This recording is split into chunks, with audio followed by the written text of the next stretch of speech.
The sun had barely risen when the whispers started again. Ikedi has come back, with big muscles and a huge tempting bulge between his trousers. The words slipped like smoke from Mama Chioma's mouth to her neighbor's ear, until half the women pounding yam behind their huts stopped mid-swing. The same Ikedi they had seen leave as a quiet, lanky boy 8 years ago had returned. But the man that stepped back into Umukwe was nothing like the boy they remembered. He had grown into a man whose mere presence could dry the wet clothes of any woman caught staring too long, with a deep brown skin that glowed in the morning light, muscles that looked like they had been carved by the gods, and a pair of trousers that hugged his thighs like second skin. Ikedi wasn't just a man, he was temptation wrapped in native fabric. And then there was the bulge, prominent, undeniable, always shifting, ever so slightly when he walked. A silent, bouncing declaration that made women lose track of what they were saying mid-sentence. The men tried not to notice, but even they couldn't help the occasional glance. "I heard he has been in Port Harcourt all these while," one of the girls from the stream murmured. Another giggled, fetching water. "I just want to greet him well. Welcome him proper, you understand?" And just like that, the women started making their moves to have a taste of the bulge between Ikenna's legs. Mama Ada was the first to make her move. She claimed she needed help fixing the broken hinge on her kitchen door.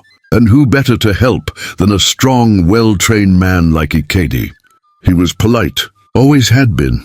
That morning he followed her home shirtless, sweat glistening on his chest like morning dew on mango leaves. "Mama, where is the hinge at?" he asked. She pretended to search. "It's here somewhere." Come and drink something first, eh?" "I know, say this sun hot." She poured him cold zobo in a glass that hadn't been touched in months. As he drank, her eyes traveled from his full lips to his arms, and then downward slowly. The bulge shifted. She swallowed hard. "Do you gym in Port Harcourt?" Ikedi chuckled, setting down the glass. "Not really. It's hard work that built me like this." She moved closer, but just before her fingers could graze his waistline, he stood. "What of the hinge?"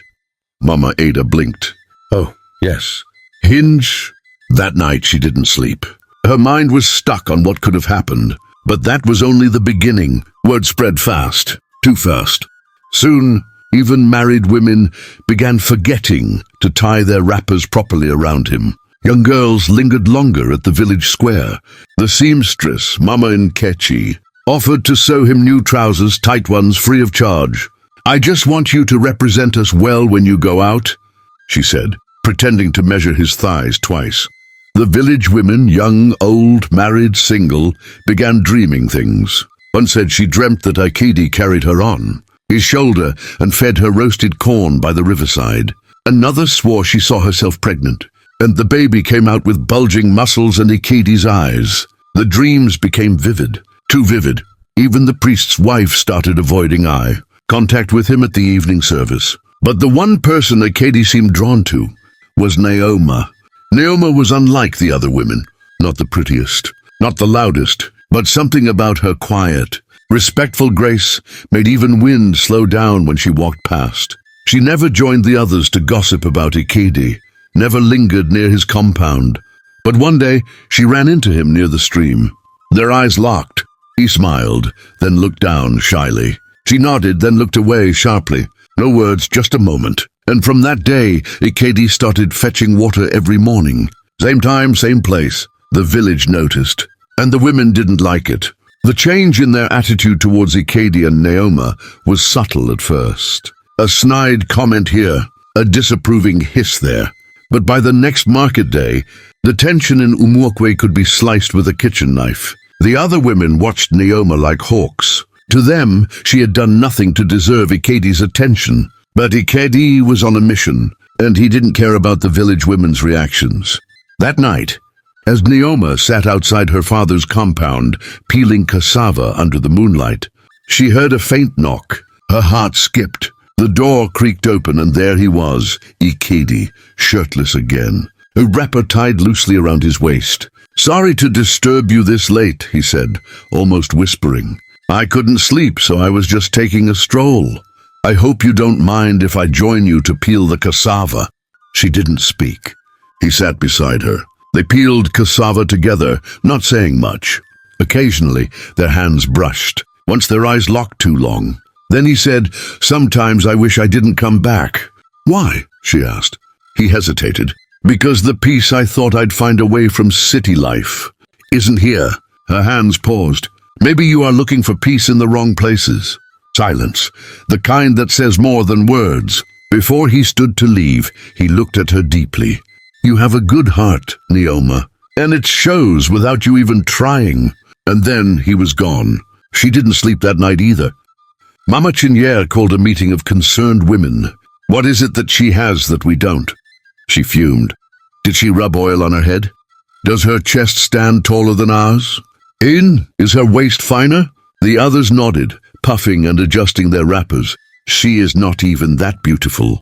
Some of us older women in this village are prettier and even more endowed than she is, someone added.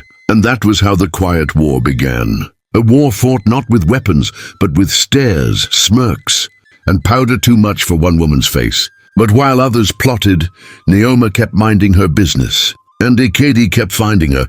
But Mama Ada wasn't done yet. This time, she enlisted help. Her niece, Chinaza, just returned from Lagos, and was more than willing to handle the Ikedi issue.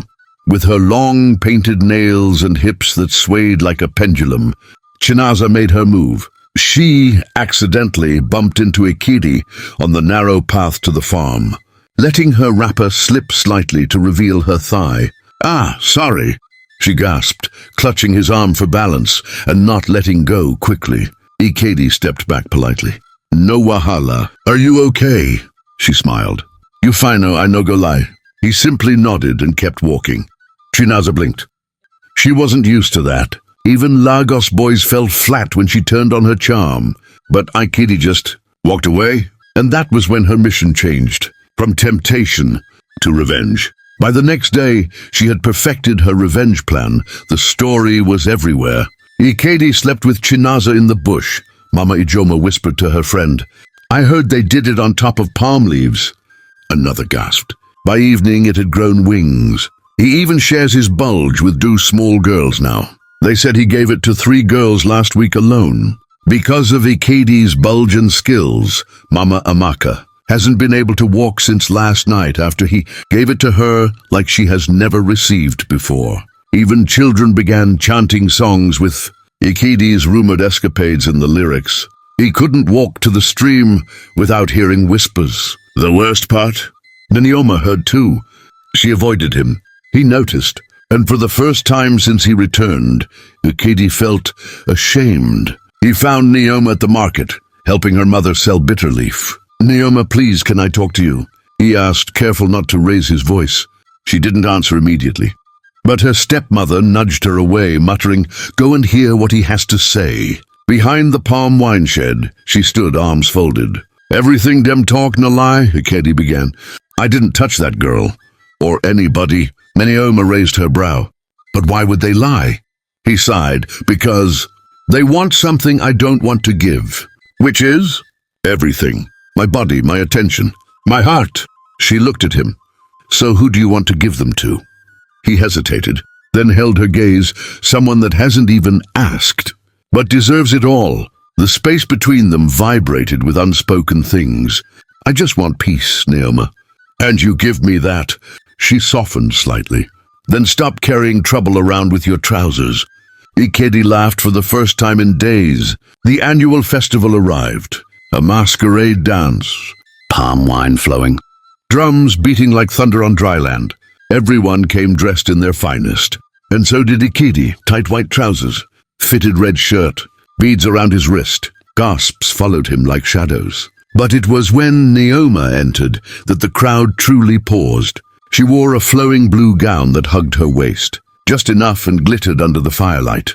Ikedi walked toward her, stretching his hand. "Will you dance with me?" She didn't answer. She just took it. As they danced, slow and steady, the whispers turned to silence. Even the drums seemed to calm. It was as if the village held its breath, watching, waiting to see if Ikedi's bulge would finally find a home in her, or continue to move and call upon the wandering eyes and desires of the women of Umuokwe. But there was only one way to find out. The next morning, Neoma woke to find something by her doorstep. A wooden box. Inside, a carefully carved bracelet. Smooth, red and shining like something sacred. She picked it up gently. Tucked inside the bracelet was a note. To the woman who calms my storm. Her heart softened, but just as she held the bracelet to the sun, her stepmother appeared behind her. "What's that?" she asked, voice sharp like a blade. Neoma turned, startled. "A gift from Ikedi," the woman hissed. "You think this is love? That boy is fire, and fire burns everything it touches." And Neoma looked at her. "Why do you say that?" Her stepmother stared past her, into the trees. "Because I once loved a man like him, and I'm still carrying the scars." Then she turned and walked away, her wrapper swaying behind her. Neoma looked down at the bracelet again, and this time it felt heavier. It didn't take long for her stepmother's warning to materialize. On Sunday morning, the church was full. Ikedi sat near the front, head slightly bowed. He had started coming to church just to see Neoma in her white lace and clean smile. But as the service was ending, the unexpected happened. Chinaza stood up. She walked slowly to the altar. Everyone turned. "I want to testify," she said, voice loud and clear, "about how a certain man from this village used me and left me. And now I'm pregnant." Gasps filled the church. Heads turned to Ikedi. His eyes widened. "Me?" The pastor raised a hand. "Young lady, are you saying this man got you pregnant?" She pointed at Ikedi. "Yes." And Neoma stood still. Her world tilted. Ikedi looked from her to the pastor, then back to Chinaza. "It's a lie." But nobody moved. The scandal had begun. The next day, a village meeting was called. Elders sat in their red caps, leaning on canes, chewing cola nut. Women gathered under the mango tree, whispering. Ikedi was called to speak. He stood before them, straight and calm. "I did not touch that girl," he said. "Let her bring proof. Let her swear before the gods." Chinaza refused. "I cannot swear, my conviction forbids it." The elders looked at each other. Then the oldest among them, Papa Mba, cleared his throat. "If you are lying, let the gods judge you. And if you are innocent, may the truth shine in your favor." That night it rained heavily, and by morning the gods had sprung to action to reveal all, and the truth started to leak. Chinaza had lied. It was Mama Ada who confessed. She was caught crying outside her hut, shaking with guilt. "She forced her niece to lie," a neighbor said, "just because Ikedi did not fall for her and let her have a taste of his bulge." The village turned. Whispers became words. Words became shouts. "Witch! Shameless woman! You almost destroyed him." Mama Ada wept. "I only wanted him to look at me. Just once." Ikedi stood quietly watching. He didn't speak. He didn't need to. The people spoke for him. By evening, the news reached Neoma. She sat on her bed, holding the red bracelet again, tears running down her face. She had doubted his innocence, and now her heart wouldn't rest. That night, Ikedi did something nobody expected. He packed his bag. His friend begged him not to go. "Stay. The truth has come out. They love you again." But he shook his head. "That's not the kind of love I want." He walked toward Neoma's compound. She was outside, waiting. "I'm leaving," he said. "Why?" she whispered. "Because this village wants something from me. They don't want to know me. They want to use me." She stared at him. "And what about me?" she asked. He stepped closer. "If you want me, not my body, not the noise, just me, then I'll stay." Neoma breathed in, chest rising. "I do," she said. And that was how the real story began. Not the story of the bulge, but the story of the man behind it. It was 3 days after Ikedi decided to stay that a mysterious visitor arrived. An elderly man with silver dreadlocks and eyes like fire. He walked with a wooden staff and wore no shoes. The villagers called him Dibia Uzu, the oldest living seer in Umweka forest, said to appear only when there is fire on the mountain. He walked straight to the square where people gathered, wondering what message he had brought. Ikedi and Neoma were summoned. The Dibia looked into Ikedi's face for a long time, then nodded. "So this is the boy whose trousers have caused both chaos and awakening." Laughter tried to slip into the crowd, but nobody dared. He turned to the elders. "Your people talk too much. They see flesh and forget to look for the soul. The bulge you all should be talking about is not the one in his trousers. It is the one in his presence. He walked slowly to Neoma. And you're the only one who looked beyond his trousers. That is why the gods will test you both. Ikedi frowned. Test us how? The Dibia's face was unreadable. You'll see. And just like that, he left. That night, thunder struck 3 times, and the next morning, the women of Umwokwe protested. The women of Umwokwe were tired of being told by the Dibia and elders they could not look, tired of being reminded that they must not desire Ikedi's bulge that calls to them, unprovoked at the sight of him. They were tired of Ikedi and the Chosen One story. They gathered under the village tree, led by Mama Chinyere, who now claimed that Neoma must have used a charm to tie Ikedi down. She must confess, they shouted. By afternoon, they marched to her compound with leaves, tied around their waists and white chalk on their foreheads. A protest that hadn't been seen in decades. Neoma stood in front of them with her stepmother beside her. What exactly do you want from me? She asked. You must prove to us you did not use jazz, Mama Chinyere said. I didn't, Neoma replied quietly. Then come to the shrine tomorrow at sunrise. Let the gods speak. That night the village buzzed like a hive of wasps. The girl who had never chased a man now had to stand before gods because others could not stand being ignored. The shrine of Allah Ugo stood in the middle of the sacred forest, guarded by silence and shadows. At dawn, the whole village gathered around it, eyes wide, voices low. Neoma stepped forward barefoot, wearing only a white wrapper and a small gourd of water in her hand. The Dibia appeared again, nodding. She must step inside. If her heart is clean, the spirits will accept her. If not, they will speak through fire. Everyone held their breath. Neoma entered. 5 minutes passed. 10, 15. No sound. Then the large wooden doors creaked open. Neoma stepped out, calm, untouched, glowing. The crowd gasped. The gods have spoken, the Dibia said. She is clean. Ikedi stepped forward, pride clear in his eyes. But the Dibia raised a hand. There's still one final test. This time for Ikedi. Ikedi's chest rose. I'm ready. You must choose between staying here forever or leaving to become more than this village ever imagined. Ikedi looked at Neoma, then the villagers. The silence was deafening. For days the village waited. Ikedi did not answer immediately. He went deep into the forest and stayed there, speaking only to the wind and sleeping under the stars. When he returned, his eyes had changed, deeper, wiser. He called for a village gathering. People came in hundreds. I have made my choice, he said, voice steady. I will not leave. I will stay. The people cheered, but I will not stay as your object of gossip. I will stay to teach, to lead, to rebuild this village's name. He turned to Neoma and took her hand. We will do it together. And in that moment, something shifted in Umwokwe. The same mouths that once gossiped now whispered prayers for them. Months passed. Ikedi started a trade school for young men. Neoma taught the girls how to write, read, and speak confidently.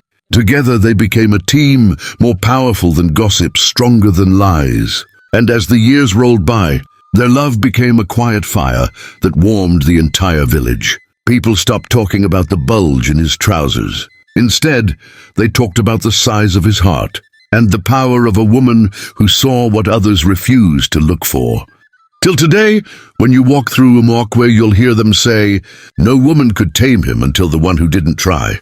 And that is how legends are born, not through noise, but through truth. And so, Ikedi and Neoma found peace, but not without fire, gossip, temptation, and the judgment of a whole village. Who would have thought that one man's presence could shake an entire community to its knees?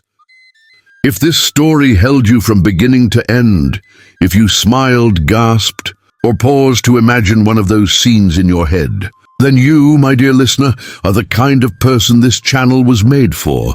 Tell me, what part shook you the most? Was it the bulge in his trousers, the jealousy of the village women, or the final village women's confrontation? Drop your thoughts in the comments. We read every single one. And before you go, subscribe now so you never miss another story that will grip your soul and leave you thinking.